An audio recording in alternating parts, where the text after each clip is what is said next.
Dans la politique française de l'énergie, nous avons deux piliers, les économies d'énergie et les développements des énergies renouvelables. Et il est évident que le bâtiment joue un rôle majeur, d'ailleurs sur les deux piliers, plus sur les économies d'énergie, mais il peut aussi intégrer le développement des énergies renouvelables. Nous allons d'ailleurs favoriser dans les années qui viennent l'autoconsommation, donc la production d'énergie renouvelable à l'échelle du bâtiment.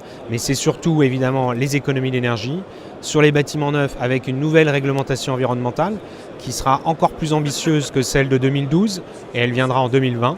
Et elle intégrera le retour d'expérience que nous avons eu sur des projets pilotes.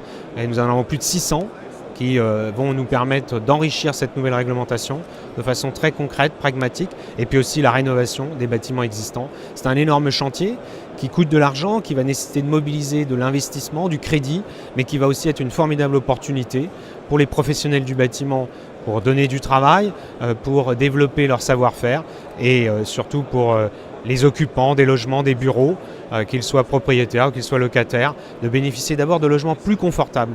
On n'insiste pas assez d'ailleurs sur le fait que des logements qui ont une empreinte environnementale, une empreinte carbone plus faible, ce sont d'abord et avant tout des logements plus confortables et puis des logements qui coûtent moins cher à l'usage, dont on maîtrise la facture énergétique.